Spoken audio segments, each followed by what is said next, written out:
اس نے تقریباً 68 سال تک بڑی شان و شوکت اور عدل کے ساتھ حکومت کی۔ ناظرین، اسی کے دور میں لوگوں کے درمیان عقیدے کا اختلاف پیدا ہو گیا۔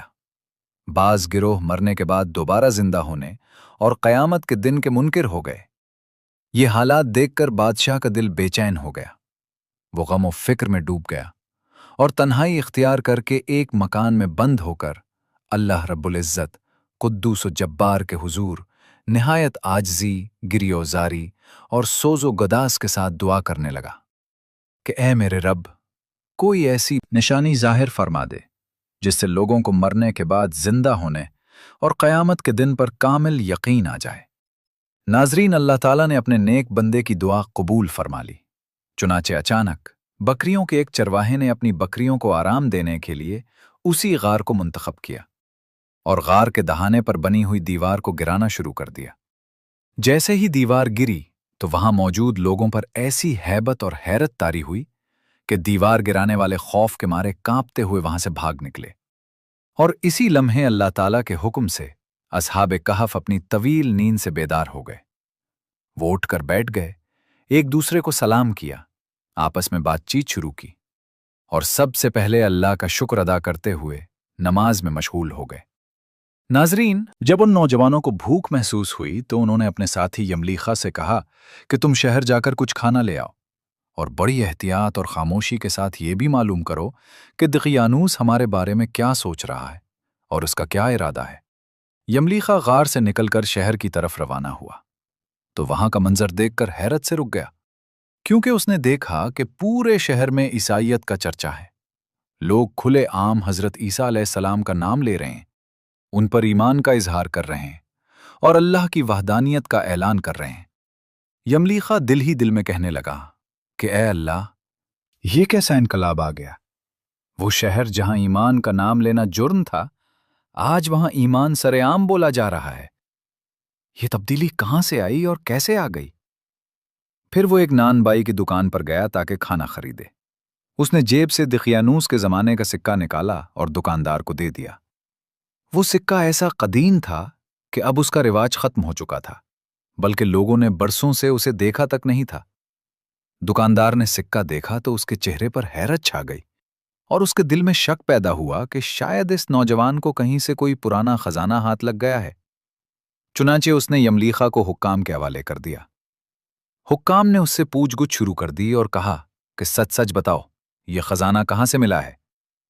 یملیخا نے جواب دیا کہ کوئی خزانہ نہیں، یہ ہمارا اپنا ہی سکہ ہے۔ حکام نے کہا کہ ہم یہ کیسے مان لیں؟ یہ سکہ 300 سال سے زیادہ پرانا ہے، اس کا چلن صدیوں پہلے ختم ہو چکا ہے، اور تم تو ایک جوان آدمی ہو، صاف صاف بتاؤ تاکہ معاملہ واضح ہو جائے۔ یہ سن کر یملیخا نے کہا کہ پہلے تم مجھے یہ بتاؤ کہ دقیانوس بادشاہ کا کیا حال ہے؟ حکام نے جواب دیا کہ اس نام کا کوئی بادشاہ اب روئے زمین پر موجود نہیں۔ ہاں، صدیوں پہلے ایک ظالم اور بے ایمان بادشاہ گزرا تھا جس کا نام دقیانوس تھا، اور وہ بت پرست تھا۔ یملیخا نے یہ سن کر کہا کہ ابھی کل ہی تو ہم اس کے خوف سے اپنے ایمان اور جان کی حفاظت کرتے ہوئے بھاگے ہیں، اور میرے ساتھی قریبی پہاڑ کے غار میں موجود ہیں۔ تم میرے ساتھ چلو، میں تمہیں ان سے ملا دیتا ہوں۔ چنانچہ حکام اور شہر کے معززین بڑی تعداد میں اس غار کی طرف روانہ ہو گئے۔ ادھر اصحاب کہف یملیخا کے انتظار میں تھے۔ جب اس کی واپسی میں دیر ہوئی تو انہوں نے گمان کیا کہ شاید یملیخا گرفتار ہو گیا ہے، اور جب انہوں نے غار کے دہانے پر لوگوں کے شور و غل کی آواز سنی تو سمجھ گئے کہ غالباً دقیانوس کی فوج ہمیں پکڑنے آ گئی ہے۔ اس خیال سے وہ سب نہایت اخلاص کے ساتھ ذکر الہی، توبہ و استغفار اور دعا میں مشغول ہو گئے۔ جب حکام غار تک پہنچے تو وہاں سے انہیں تانبے کا ایک صندوق ملا۔ اس صندوق کو کھولا گیا تو اس میں ایک تختی موجود تھی۔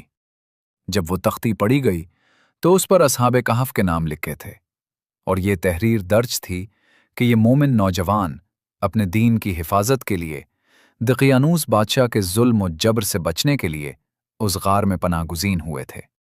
پھر دقیانوس کو خبر ہوئی تو اس نے دیوار بنوا کر انہیں اسی غار میں بند کر دیا۔ ہم یہ تحریر اس لیے لکھ رہے ہیں تاکہ جب کبھی یہ غار کھلے تو لوگ ان مومن بندوں کے حال سے باخبر ہو جائیں۔ یہ عبارت پڑھ کر حکام پر حیرت اور خوف طاری ہو گیا۔ انہوں نے فوراً یہ خبر اپنے بادشاہ بدروس تک پہنچائی۔ بدروس بادشاہ اپنے امراء اور شہر کے معزز لوگوں کو ساتھ لے کر فوراً غار کے پاس پہنچا۔ اصحاب کہف غار سے باہر تشریف لائے، بادشاہ سے معانقہ کیا اور اپنی پوری داستان بیان کی۔ بدروس بادشاہ سجدے میں گر گیا اور اللہ رب العزت خداوند قدوس کا شکر ادا کرنے لگا کہ میری دعا قبول ہو گئی، اور اللہ نے ایسی نشانی ظاہر فرما دی جس سے مرنے کے بعد دوبارہ زندہ ہونے پر ہر شخص کا یقین مضبوط ہو گیا۔ ناظرین، اصحاب کہف بادشاہ کو دعائیں دینے لگے اور کہنے لگے کہ اللہ تعالیٰ تمہاری بادشاہت کی حفاظت فرمائے، اب ہم تمہیں اللہ کے سپرد کرتے ہیں۔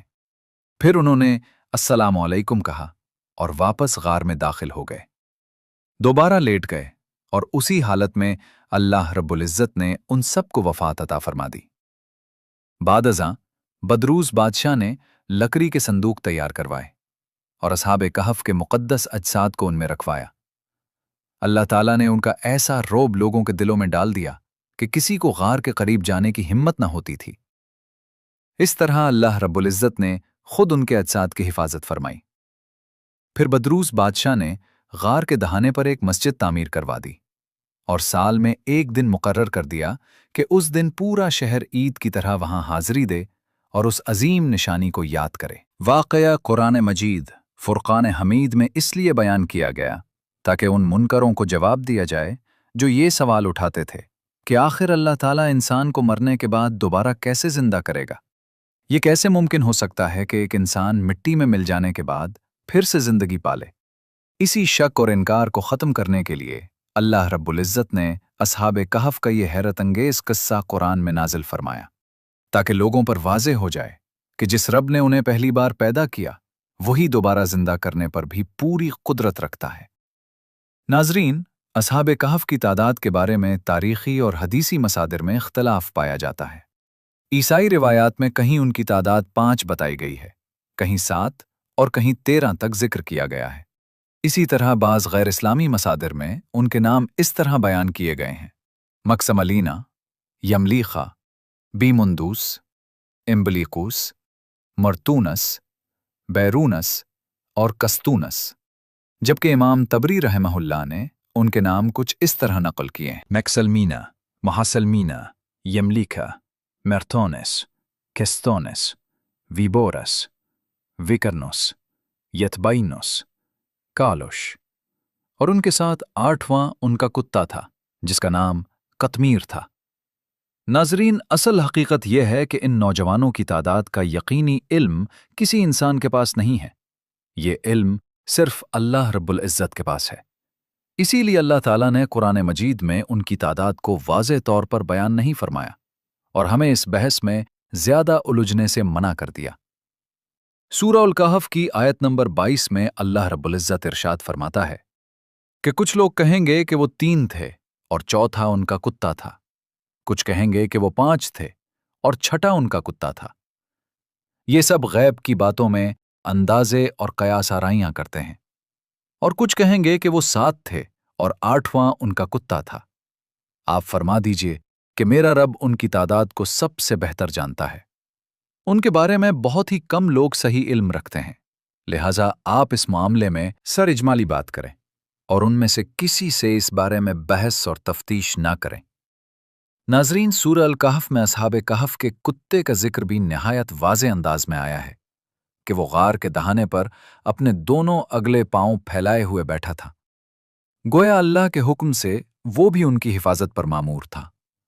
اصحاب کہف کے کتے کا نام قطمیر تھا، اور اکثر مفسرین کرام نے یہی لکھا ہے کہ وہ واقعی ایک حقیقی کتا ہی تھا، کوئی تمثیل یا فرضی مثال نہیں تھی، بلکہ اللہ تعالیٰ نے ایک عام سے جانور کو بھی اپنے خاص بندوں کی رفاقت عطا فرما کر قیامت تک کے لیے عزت اور شہرت بخش دی۔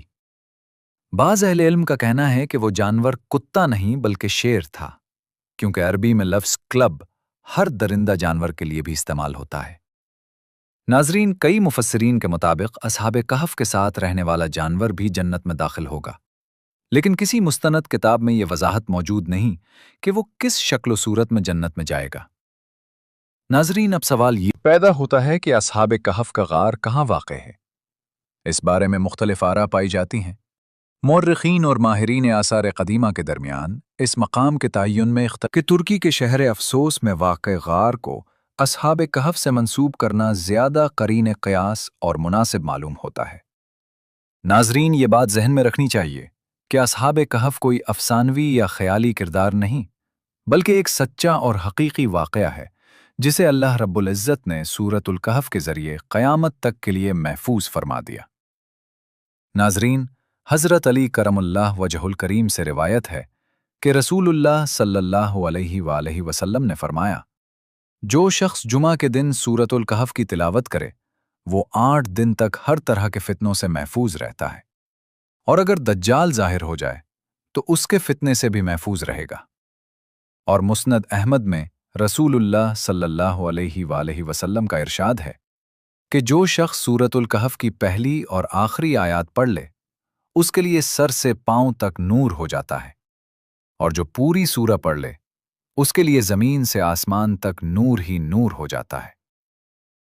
ناظرین، سورۃ الکہف میں اللہ رب العزت نے فرمایا کہ جب وہ نوجوان غار کی طرف روانہ ہوئے تو انہوں نے دعا کی، اے ہمارے پروردگار، ہم پر اپنی خاص رحمت نازل فرما اور ہمارے معاملے میں ہمارے لیے آسانی کے اسباب مہیا فرما دے۔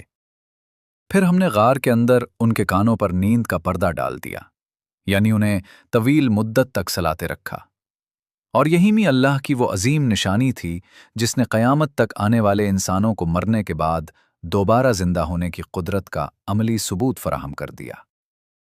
ناظرین، اصحاب کہف 309 سال تک نیند کی حالت میں رہے، اور قرآن مجید فرقان حمید نے اس واقعے کے ذریعے جدید سائنس کے ایک عظیم اصول کو صدیوں پہلے واضح کر دیا۔ آج کی سائنس جسے ہائبرنیشن کہتی ہے، وہ دراصل ایک ایسا فطری نظام ہے جس کے تحت دنیا کے ہزاروں جاندار سخت موسم، خوراک کی کمی اور خطرات سے بچنے کے لیے طویل نیند میں چلے جاتے ہیں۔ اس عمل میں جاندار کے جسم کے اندر موجود خلیے اور جینز ایک حفاظتی نظام کو فعال کر دیتے ہیں۔ دل کی دھڑکن معمول کے مقابلے میں تقریباً 95% تک سست ہو جاتی ہے، سانس کی رفتار سیکنڈز کے بجائے منٹس میں تبدیل ہو جاتی ہے، جسم کا درجہ حرارت نمایاں طور پر کم ہو جاتا ہے، اور جسم اپنی توانائی کا بڑا حصہ اندر جمع شدہ چربی اور عضلات سے حاصل کرتا ہے۔ خوراک سے توانائی بنانے کے اس عمل کو میٹابولزم کہا جاتا ہے، اور ہائبرنیشن کے دوران یہ میٹابولزم انتہائی سست سطح پر چلا جاتا ہے، گویا جسم وقتی طور پر اپنی زندگی کی رفتار کو روک لیتا ہے۔ ناظرین، ہائبرنیشن کرنے والے جانداروں میں چوہوں کی کئی اقسام، چمگادڑیں، گلہریاں، بعض بندر، کچھ پرندے، سانپ، کیڑے مکوڑے اور کئی اقسام کے ریچھ شامل ہیں۔ یہ تمام جاندار ہائبرنیشن سے پہلے خوب کھاتے ہیں تاکہ کہ ان کے جسم میں چربی جمع ہو جائے جو طویل نیند کے دوران توانائی کا ذریعہ بنتی ہے۔ اور جب یہ جاندار کئی مہینوں بعد بیدار ہوتے ہیں تو شدید بھوک محسوس کرتے ہیں اور سب سے پہلے خوراک یا شکار کی تلاش کرتے ہیں۔ عام طور پر یہ عمل سردیوں میں ہوتا ہے کیونکہ اس موسم میں شکار کم ہو جاتا ہے اور حلوات زیادہ سخت ہوتے ہیں۔ ناظرین، اب تک کی معلوم تحقیق کے مطابق سب سے طویل ہائبرنیشن ایک چمگادڑ کی ریکارڈ کی گئی ہے جو تقریباً 344 دن یعنی پورا 1 سال بغیر کھائے پیے سوتی رہی، اور یہ ایک حیران کن سائنسی حقیقت ہے۔ مزید یہ کہ سائنس یہ بھی بتاتی ہے کہ ٹیلیمیئرز جو ڈی این اے کے وہ چھوٹے حصے ہیں جو سیل کے کروموسومز کے کناروں پر ہوتے ہیں، ہر بار سیل کے تقسیم ہونے پر کم ہوتے جاتے ہیں، اور انہی کی بنیاد پر جاندار کی عمر اور باقی زندگی کا اندازہ لگایا جاتا ہے۔ مگر ہائبرنیشن کے دوران یہ ٹیلیمیئرز انتہائی سست رفتاری سے کم ہوتے ہیں، گویا عمر بڑھنے کا عمل تقریباً تھم جاتا ہے۔ آسان لفظوں میں کہا جائے تو ہائبرنیشن کے دوران جاندار کی حیاتیاتی گھڑی بہت حد تک رک سی جاتی ہے، اور یہی وہ نقطہ ہے جو ہمیں سمجھاتا ہے کہ اللہ رب العزت کے لیے کسی انسان کو 300 سال تک محفوظ رکھنا اور زندہ حالت میں سلائے رکھنا بالکل ناممکن نہیں، بلکہ وہی قدرت الہی ہے جس کی جھلک ہمیں آج جدید سائنس کی زبان میں ہائبرنیشن کی صورت میں دکھائی دیتی ہے۔ ناظرین، ہالی ووڈ کی ایک مشہور فلم ہے جس کا نام دی پیسنجر ہے۔ اس فلم کا بنیادی تصور یہ ہے کہ 500 مسافروں اور 258 خلائی جہاز کے عملے پر مشتمل ایک قافلہ ایک نئے سیارے ہوم اسٹیڈ 2 کی طرف روانہ ہوتا ہے۔ چونکہ یہ سیارہ زمین سے تقریباً 120 نوری سال کے فاصلے پر واقع ہے، اس لیے عام انسانی عمر کے اندر وہاں تک پہنچنا ممکن نہیں۔ اسی لیے سائنسدان ایسے خصوصی تابوت تیار کرتے ہیں جن میں انسانوں کو ہائبرنیشن کی حالت میں ڈال دیا جاتا ہے تاکہ ان کی عمر کی رفتار انتہائی سست ہو جائے اور وہ لمبے سفر کے بعد نئی دنیا میں بیدار ہوں۔ مگر فلم میں ایک شخص کسی تکنیکی خرابی کی وجہ سے وقت سے پہلے جاگ جاتا ہے اور اسے معلوم ہوتا ہے کہ منزل تک پہنچنے میں ابھی 80 سال باقی ہیں۔ چنانچہ یہاں سے فلم اس کی دوبارہ ہائبرنیشن میں جانے کی جدوجہد پر مبنی ہو جاتی ہے۔ ناظرین، اب اگر ہم قرآن مجید فرقان حمید کی سورۃ الکہف کی آیات پر غور کریں تو وہاں فرمایا گیا کہ ہم نے کئی سال تک ان کے کانوں پر نیند کا پردہ ڈال دیا۔ پھر سورج کے طلوع و غروب کے وقت اس کی شعاعیں اس غار سے دائیں اور بائیں ہٹتی رہیں اور وہ غار کے کشادہ حصے میں تھے۔ یہ اللہ کی نشانیوں میں سے ایک نشانی ہے۔ تم انہیں دیکھ کر یہی سمجھتے کہ وہ جاگ رہے ہیں، حالانکہ وہ سو رہے تھے، اور ہم انہیں دائیں بائیں کروٹ بدلتے رہتے تھے، اور ان کا کتا دہانے پر اپنے دونوں اگلے پنجے پھیلائے بیٹھا تھا۔ اگر کوئی انہیں جھانک کر دیکھتا تو خوف کے مارے پیٹ پھیر کر بھاگ جاتا۔ پھر ہم نے انہیں اٹھایا تاکہ وہ ایک دوسرے سے سوال کریں۔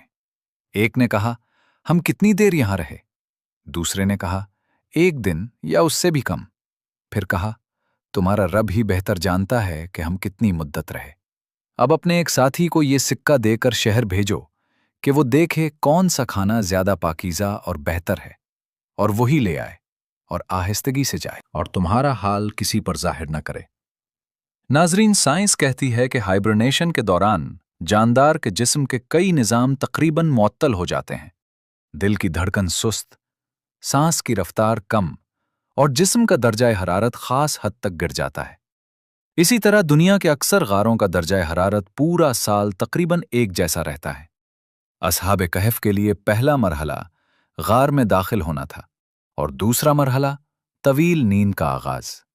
قرآن کا فرمان ہے کہ ان کے کانوں پر نیند کا پردہ ڈال دیا گیا۔ یہ دراصل ہمارے اندرونی کان کے اس حصے کی طرف اشارہ ہو سکتا ہے جو معمولی آواز پر بھی دماغ کو جگانے کا سگنل دیتا ہے، مگر اصحاب کہف کے معاملے میں اللہ رب العزت کے حکم سے یہ نظام معطل کر دیا گیا تھا۔ اگر سورج کی روشنی غار کے اندر پڑتی تو درجہ حرارت بڑھتا اور وہ جاگ سکتے تھے۔ نیز سورج کی تیز شعاعیں جسم میں فری ریڈیکلز پیدا کرتیں جو بڑھاپے کے عمل کو تیز کر دیتی ہیں۔ مگر قرآن بتاتا ہے کہ طلوع و غروب کے وقت سورج کی روشنی غار میں براہ راست داخل نہیں ہوتی تھی، یعنی غار مسلسل ٹھنڈا اور محفوظ رہا۔ ناظرین، سائنس یہ بھی کہتی ہے کہ اگر کوئی انسان یا جاندار زیادہ دیر تک ایک ہی کروٹ میں پڑا رہے تو خون کی روانی رکنے سے جسم پر خطرناک زخم بن سکتے ہیں جنہیں پریشر السر کہا جاتا ہے۔ مگر قرآن مجید فرماتا ہے کہ ہم انہیں دائیں اور بائیں کروٹ بدلتے رہیں تاکہ وہ اس بیماری سے محفوظ رہیں۔ اسی طرح سائنس یہ بھی کہتی ہے کہ آنکھیں اگر زیادہ دیر تک مسلسل بند رہیں تو بینائی کے اعصاب کو نقصان پہنچ سکتا ہے، اور اگر زیادہ دیر تک کھلی رہیں تو قرنیہ متاثر ہو سکتا ہے۔ یہی وجہ ہے کہ کوما سے واپس آنے والے بہت سے مریض آنکھوں کی بیماریوں میں مبتلا ہو جاتے ہیں۔ قرآن کہتا ہے کہ تم انہیں دیکھ کر یہی سمجھتے کہ وہ جاگ رہے ہیں، حالانکہ وہ سو رہے تھے، یعنی ان کی آنکھیں وقفے وقفے سے جھپک رہی تھیں تاکہ بینائی محفوظ رہے، اور جو کوئی یہ منظر دیکھتا وہ خوف سے بھاگ جاتا۔ ناظرین، سائنس کہتی ہے کہ ہائبرنیشن سے نکلتے ہی جاندار کو شدید بھوک لگتی ہے اور وہ فوراً خوراک تلاش کرتا ہے۔ قرآن مجید میں بھی یہی ہے کہ جب وہ بیدار ہوئے تو سب سے پہلے کھانے کا ذکر ہوا اور یملیخا کو بہترین غذا لانے کے لیے بھیجا گیا۔ ان تمام نکات سے یہ بات واضح ہوتی ہے کہ اصحاب کہف کا واقعہ انسانی ہائبرنیشن کی ایک بے مثال ہے، وہی تصور جو فلم دی پیسنجر میں دکھایا گیا۔ مگر سوال یہ ہے کہ یہ سب کیسے ممکن ہوا؟ کیا انہوں نے کوئی خاص غذا کھائی، کوئی جڑی بوٹی استعمال کی، یا اللہ رب العزت نے براہ راست اپنی قدرت سے یہ نظام قائم فرمایا؟ اس کا صحیح علم صرف اللہ کو ہے۔ ناظرین، آج ناسا اور دنیا کے بڑے تحقیقی ادارے اس موضوع پر کام کر رہے ہیں کہ انسان کو لمبے خلائی سفر یا بعض لاعلاج بیماریوں کے علاج میں ہائبرنیشن کے ذریعے کیسے محفوظ رکھا جا سکتا ہے، مگر اصحاب کہف جیسی مثال تک آج کی سائنس بھی نہیں پہنچ سکی۔ ناظرین،